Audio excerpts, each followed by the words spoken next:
Hello, I'm Bjorn, and welcome back to the Wild West.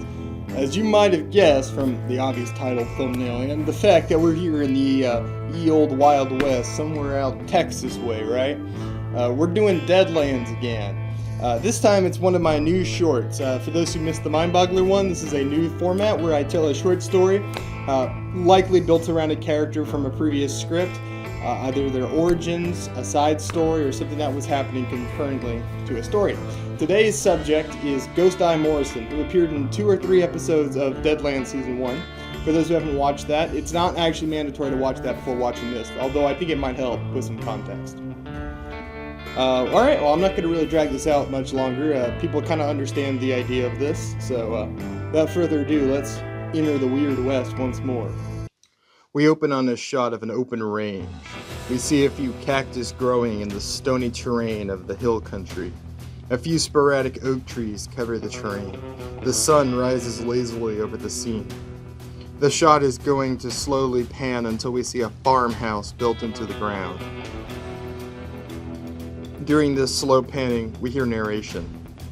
The West ain't what it used to be. Some say it was the blood spilled by the war, or magic from the Indians' old gods. Maybe it was an evil that was always there, awakened at last. Whatever caused it, the folk who live on the fringes between the cities that make up the Deadlands know the truth. The weird has infected the West, and it'll never be the same. We'll cut to the interior of a farmhouse.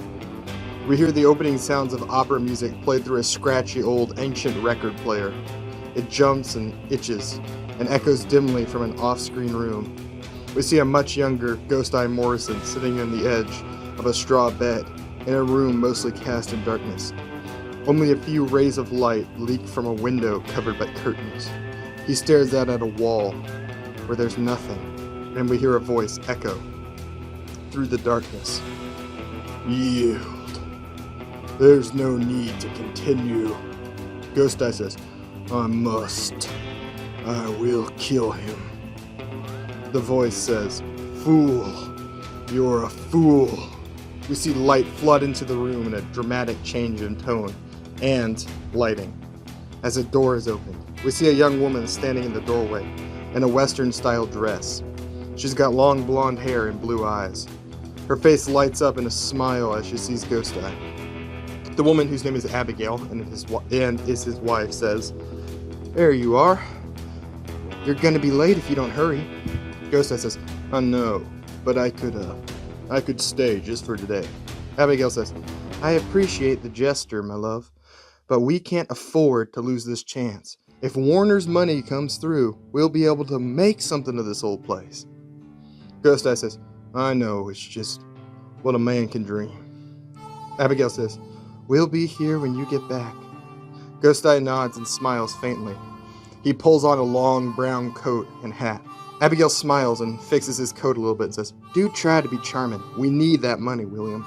Ghosteye says, I can charm the skin off a beaver. Abigail smiles. Oh, I'm sure. Ghosteye smiles, touches her shoulder and says, I love you. Abigail says, You are sentimental today.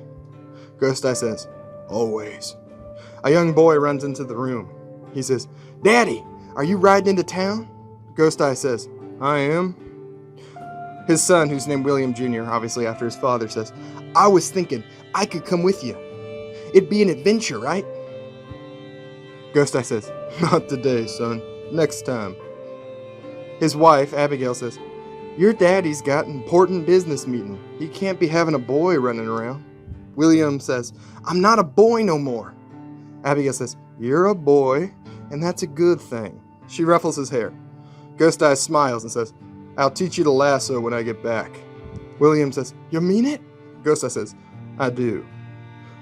The little boy says, You're the best, Dad. None of the other kids can lasso. I'll be able to tie them all up. We see Ghosteye slowly leave the house.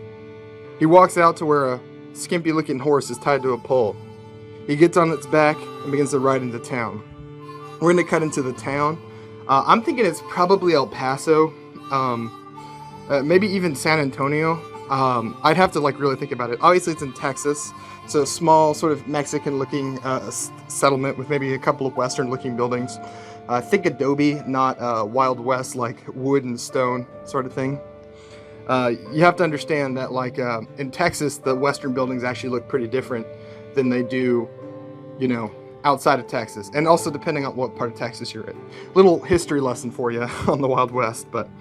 A lot more Mexican-looking buildings, like what you would imagine from Mexico in this time period, than you would think. Stuff that looks kind of like the Alamo, maybe. We're gonna see Ghosteye in the middle of a meeting with a man with glasses and a short beard. His name is Warner. Warner says, "Yes, Ghosteye, Yes, William Morrison. Oh, okay, we're gonna reset all that. Yes, Mr. Morrison, I have looked over the proposal that we've discussed, and everything seems good, and as you've so eloquently explained to me today, your proposal is acceptable. I do see how your farm could potentially make some profit off of sheep and cows." Ghosteye says, "And that's good. Then we have a deal." Warner says, "The problem is, well, I'm not sure exactly how to say this." Ghosteye says, "Just come out with it." Warner lets a little squeak of fear out as Ghosteye's eyes meet his. He stammers out a quick reply. The thing is, there is no money for you, Mr. William, nor is there a job that could potentially lead to such an opportunity. There never was."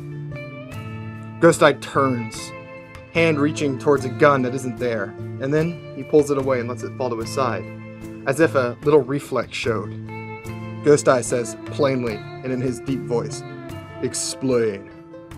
Warner says, "Yes, you see, I got paid to offer you a job. The business ain't going as well as it used to, and you see, I needed the money. I was supposed to offer you the job, talk to you about it, and then not give it to you. I was paid well too. Supposed to keep you here till the sun set. See?" He gestures to the sun, which is now setting. Ghosteye says, "What? By whom?" Warner says, "Ain't never seen him before. A tall guy, black hair, called himself Stone." Ghosteye says, "You son of a bitch, Warner. This is low, even for you. I'm coming back tomorrow, and you better have found work for me, or there'll be hell to pay." Warner says, "Is that a threat, Mr. Morrison?" Ghosteye says, "You're goddamn right it is. You better find me something. Abigail thought I was getting something here, and I'm not telling her you were fucking me around. What did this guy want with me?" Warner says, "He never said. And that's God's truth. But he was real polite about it. I think he wanted to see you or something. Said he'd been watching to make sure I did it. Wanted to see how you'd react, or so he said." Ghosteye says, "Right. As I said, you better have something for me, or God himself won't help you, Warner." Ghosteye turns to his horse, hops on his back, and rides back towards his homestead. We see his face. He looks concerned, frightened even. Almost a little resigned. As Ghosteye approaches his farmstead, we can see his door is wide open. His face falls. 2 crows are perched atop the building. Their black eyes shift towards him, and they begin to caw. The sound of it is shrill and seems to echo further than it should. Ghosteye's face turns to full panic. He slides a knife from his holster and enters the open door. We get one more shot of the crows cawing. Inside, we see a tall man standing in front of a now lit fire. He wears all black in the form of a long duster and a large black hat with feathers and a single card plucked in it. Sits atop his head, shading his eyes. He holds a revolver up to Abigail's head. On that hand holding the gun, we see a strange patterned tattoo. Ghosteye's son cowers in the corner of the house, sobbing to himself and shaking. The man smiles as Ghosteye enters. "Ah, Ghosteye the widower himself. I had a hell of a time finding you. You have a lovely home, I must say." Ghosteye's eyes go wide. "Who are you?" He tightens his grip around his knife. The man, Stone, says, You can call me Stone. It is a genuine pleasure to make your acquaintance. Your reputation precedes you, widower. Toss me that knife of yours, or I'll color your son with your wife's blood. He smiles, and Abigail's eyes grow wide. Ghosteye's son starts to sob louder. His Ghosteye's face twists up with rage, but he tosses the knife away. Stone casually plucks it off the floor, never moving the gun from Abigail's face, and tosses the knife into the fire. It lights up, its wooden handle burning away. Stone says, "You are not what I was imagining. I've been watching you, and I must say, I do not really believe a man like you could go straight. But hell, Ghosteye, you have." Ghosteye says, "Let them go, and I'll do what you want." Stone says, "I know better than that." "No, Ghosteye, they stay." Ghosteye says, "What do you want?" Stone says, "You know, I always wondered why they called you Ghosteye. See, the term widower makes sense. I reckon you widowed your fair share of wives in your day. Pretty ones just like this." He pushes the gun closer to Abigail. "Hell, I reckon you orphaned your fair share of kids." He gestures to the boy cowering in the corner. "So the name widower makes sense, but why, I wonder, did they call you Ghosteye?" Ghosteye lets his gaze slip to the fireplace for just a second. A subtle move of the eye. Stone smiles. "So that's where you try to keep it. So that's where you keep it, isn't it? Your old killing instrument. There in the fireplace. I tried to find it, but you hid it well. You could try to make it there. I doubt you'd be able to, but I'd like to see you try." "Believe me, I would." He presses the gun even tighter to Abigail. It has contact with her skin now. She lets out a little squeak of fear. Ghosteye says, "Doesn't work. I don't make it. Just don't hurt her or the boy. Torture me all you want. Leave them out of it. Just once." Stone says, "You want me to leave them alone? Unlike you did in the past. Then tell me, son, why do they call you Ghosteye?" Ghosteye closes his eyes. A painful look appears on his face. He opens his eyes once again, and he wears a resigned face. "When I did my robbing and killing, I wore an eye patch. When the crime was done, I'd take it off. All the wanted posters featured a man with an eye patch. No one looked twice at a man with two eyes as the Ghosteye." Stone laughs. "That is genuinely clever. Gave me a hell of a time trying to find you. It's a shame a man like you ended up so pathetic as this. You could have been quite the ally to us. Oh well." He shoots Abigail in the head. Blood sprays across Ghosteye's face. We see tears running from his eyes. William Jr. screams in terror. We see Ghosteye shut his eyes tight. There's another gunshot and a thump. The screaming stops. Ghosteye's face twists into a snarl. He runs towards the fireplace, towards Stone. We hear the crack of a whip, and a long leather length snags around Ghosteye's right leg. He sprawls to the floor, slamming his head into the side of a fireplace. Blood runs from a cut there as he's stunned on the floor. We hear the creaking of the floorboards and the thick footsteps of boots approaching. The camera is fuzzy as we see shots of Stone growing closer. Stone stops right in front of Ghosteye and pulls a knife from the holster on his belt. With barely a hint of effort, he slides the knife towards Ghosteye and cuts out his right eye, right from his skull. Blood rushes from the wound, and Ghosteye screams. Stone steps back with his bloody knife. He has a satisfied little smile on his face. He says, "There, that's better. A widower," he points to the dead Abigail, "and a Ghosteye." He wipes the blood off his knife and slides it back into his belt. He says, "I don't know if you can hear me, but I think you can. I know what a man like you is thinking, Ghosteye. You're thinking you're gonna hunt me down and kill me. You're welcome to try. I'll be heading up north way, towards Colorado. If you find me, you're welcome to try. But I warn you, Ghosteye, if you try, I'll close your other eye for good too." you'll be a dead man, Ghosteye. The screen goes black as Ghosteye passes out. We're going to see a montage as Ghosteye wakes up. We see him cradling his dead wife and son. We see shots of him placing a piece of metal into the fireplace as it's lit until it's white hot. He jams it into his eye, cauterizing the wound. We see a shot of his now burned, empty eye socket, blood still dried down his face like tears. We see shots of him carrying his dead wife across the desert towards graves. Lightning rumbles in the distance as he buries his wife and son. We see him kneeling over the two graves, cobbled together crosses of wood stamped into the earth. Off in the distance, the thundercloud fills the air with lightning. Flashes of the storm silhouette Ghosteye and the two crosses. We see a close shot of his face, dried blood still running from the cauterized wound on his right eye. Tears flowing from his left.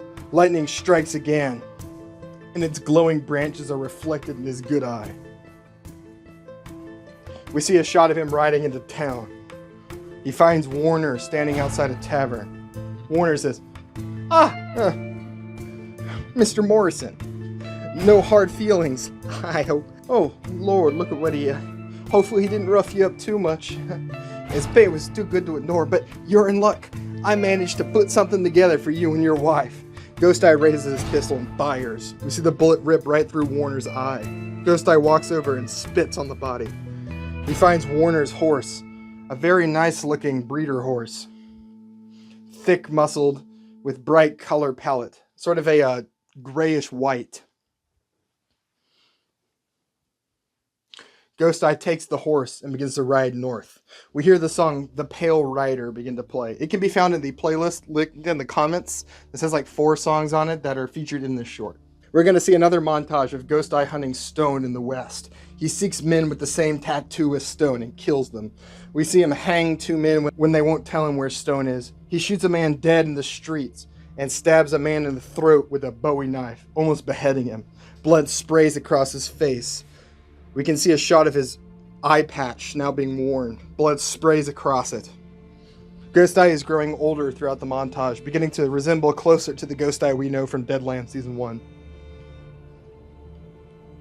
We see a shot of him riding the horse through the snowy mountains of Colorado. The tattoo, which is on Stone's arm, appears behind him, stylistically imposed in the background. He's silhouetted in front of it. The scene slowly fades until it's only the tattoo on the arm of a man tied to a chair.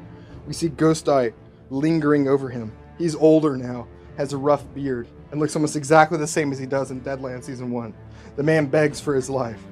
Listen, mister, I don't know who you are, sir, but you got the wrong guy. Ghosteye says, no, I don't. This tattoo here, what does it mean? The man freezes. I can't tell you that, sir. Ghosteye says, you sure? The man says, they'll kill me. Ghosteye laughs. Ghosteye says, I'll kill you, boy. The man says, not like they would. Ghosteye says, let me tell you about that tattoo. The last man I spoke to wearing that shot my wife and butchered my boy. Then he cut out my eye. See, I've been hunting men wearing that tattoo, and each and every one of them refused to tell me a thing.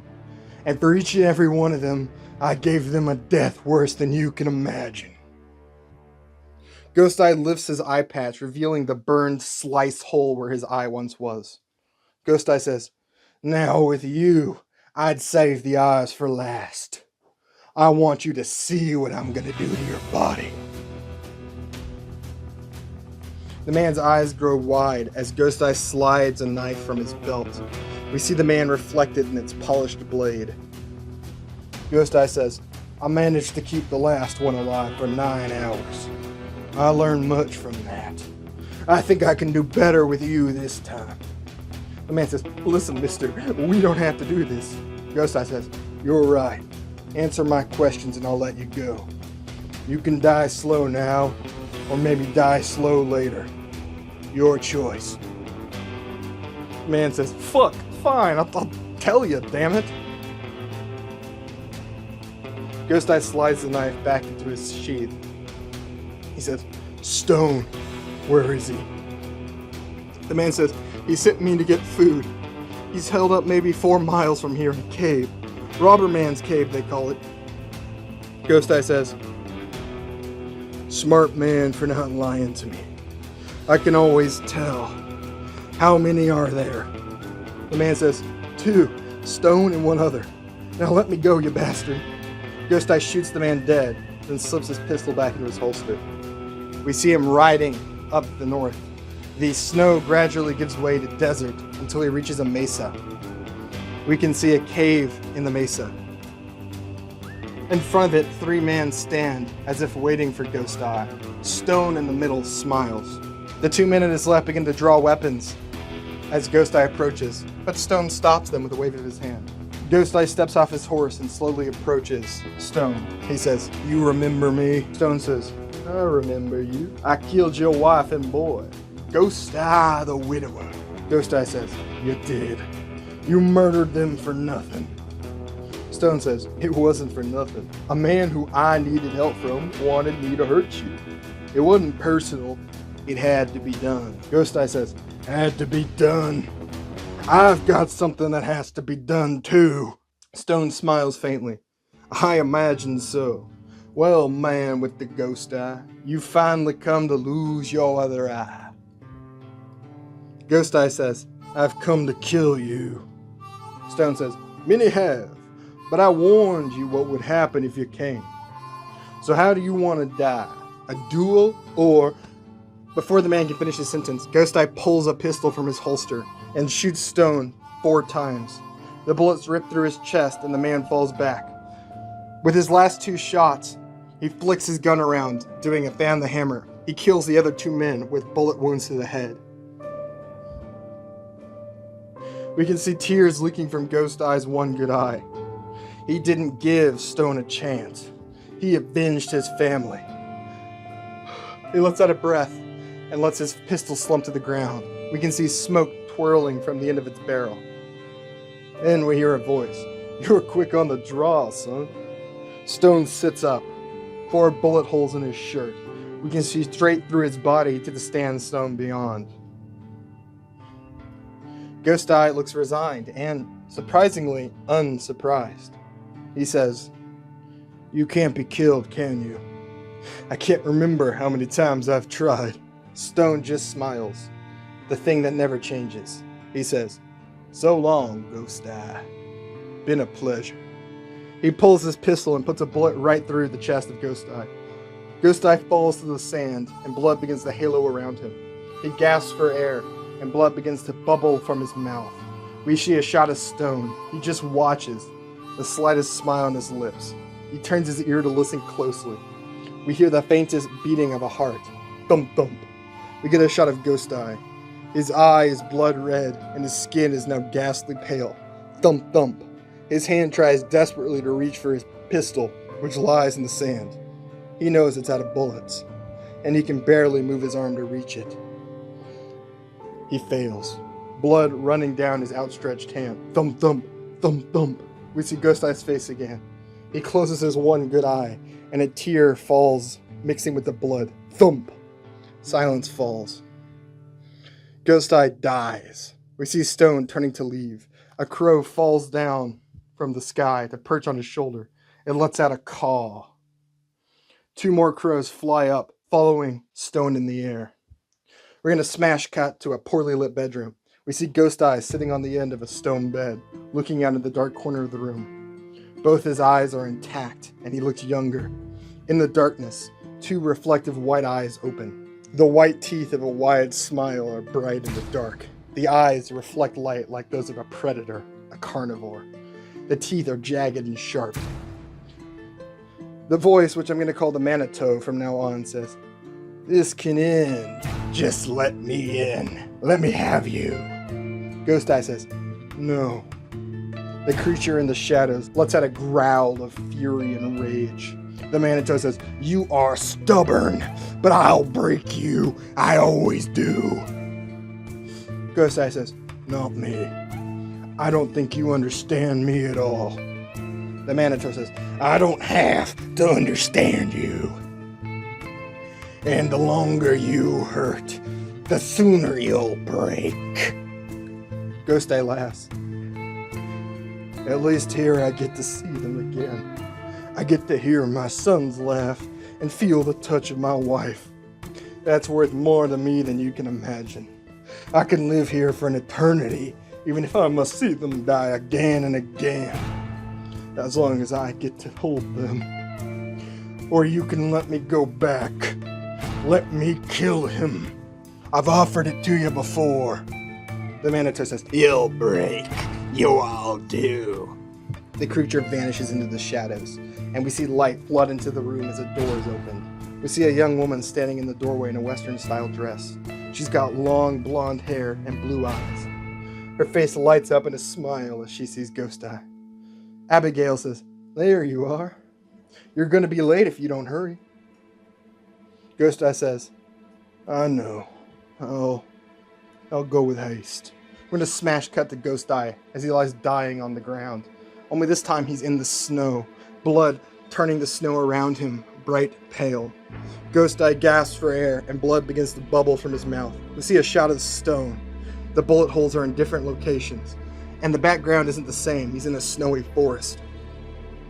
The slightest smile touches Stone's lips. He turns an ear to listen carefully. We hear the faintest beating of a heart. Thump, thump. We get a shot of Ghosteye. His eye is blood red, and his skin is pale, silhouetted by bloody snow. Thump, thump. His hand tries desperately to reach for his gun in the snow, but he can't reach it. Blood begins to run down his outstretched hand. Thump, thump, thump, thump. We see Ghosteye's face again, and he closes his eye once more. A tear mixing with the blood again. Thump. Silence. We see a shot of Stone, crows surrounding him in the trees, all cawing their pleasure at the death. Stone laughs with joy. We're going to cut back to that room. We see Ghosteye sitting on the corner of the bed, staring at the darkness. The face is there, only it's not smiling anymore. It's frowning. Its eyes still reflective, those of a predator. What do you want? The Manitou asks. Ghosteye says, Stone. You can have my body or my soul or whatever it is you want. You can have it when he's dead by my hand. The Manitou says, you have no power here. I can make you experience it 100 times more if I must. Ghosteye says, I think I do. I think I have all the power here. Make me live it again or let me hunt him, devil. I don't care which, just choose. The creature growls. The Manitou says, fine. But when you kill him, your body's mine. Ghosteye says, fine. Ghosteye holds out a hand, and a shadowy hand seeps from the darkness to meet him. They grasp and shake, just as Ghosteye's wife enters the room, silhouetted by light. She frowns and looks confused. Ghosteye spares her one look, then the scene transforms into darkness. We're going to open on Ghosteye's corpse. It's pale as snow and stiff as a board, but his body hasn't rotted. And it's not in the snow or the sand. It's laying on a cot covered in furs. A fire roars next to it in the inside of a teepee. Ghosteye's body opens its eyes, both of them. His left eye is the standard dark brown, but his right eye, the one carved out by a stone, glows a reflective white, like the eyes of a predator in the night when light shines on it. Ghosteye lets out a series of gasping rasps, gasping. He pulls back the blanket, and we can see the hole in his chest where the bullet ripped. He clutches at it, and his fingers seem to slip through the hole, as if it's still there. We hear a voice speak. The evil spirit has only one eye. The Manitou has not made the full claim on you yet. You are still a man, one only a pale vestige from the beyond. One eye in death, one eye in life. You're a harrowed. Ghosteye turns to look, and we see an older Native American, his face painted, looking grimly at Ghosteye. Ghosteye smiles. I'm a Ghosteye. The old man laughs slightly. Maybe so. The Manitou will claim you eventually. It is inevitable. But when we find a body that does not rot, we always prepare it for the battle. For you to wage war against the demon inside you. Ghosteye shakes his head. Hell can have me when my work is done. I thank you for your kindness. He stands from the bed and reaches for his gun belt and duster, which are sitting on a chair next to the cot. The native says, if you follow this path, you will find only destruction and death. Good people will die for your revenge. I have seen it in the fire. Ghosteye says, so be it, as long as Stone dies. We get a shot of Ghosteye standing and trying to leave the teepee. The native stops him with a hand and says, then go west, to the maze. If this is truly the path you must walk, but I warn you once more, Harrowed, there will be a cost, one you will regret. Ghosteye turns back, his phantom eye reflecting the firelight, flickering hauntingly. The opening musical riff of Sway by Dean Martin begins to play. Ghosteye says, then I'll pay it. He turns to the darkness and begins to move away from the fire. We can see it burning in the background. His strange, reflective eye glows in the darkness. We linger on him until the bright light of the fire in the teepee fades to nothing, and he's surrounded by darkness. The end. And this is just a reminder. Of course, Ghosteye Morrison will return in Deadlands Season 2, coming very soon. Well, thank y'all for watching. I'm going to go mosey on over to that there tavern and have myself a stiff drink. But before I go off yonder, I'm going to let y'all know on what you can expect to come up. Okay, I'm going to drop the Hokie accent real fast. So the next short that's coming out is going to be basically another DC one. It's going to be the origins for Red Rocket or Rocket Red from the Get Out Guys script. It's going to be less serious or dramatic as this one, and more of a feel-good, origin story. It's the story of a man who, born into poverty, who has to overcome the odds to make a name for himself. He has to fight through the ranks, prove his worth, and show the world what he has to offer. We've already been introduced to this character in the Get Out Guys, which I would actually recommend watching the Get Out Guys before watching this. And then after that, next video is going to be the Get Out Guys third act. I think if everything goes to plan, which it never does, the Red Rocket video will come next week, and the week after that you'll get the Get Out Guys third act, sort of ending the Get Out Guys saga on this channel, which has been ongoing. Thank you all very much for watching. You can look forward to Deadlands Season 2 coming real soon. Sooner than you might expect, perhaps, maybe. And I will see y'all in the next one. I'm going to get that drink now. You all have a good one.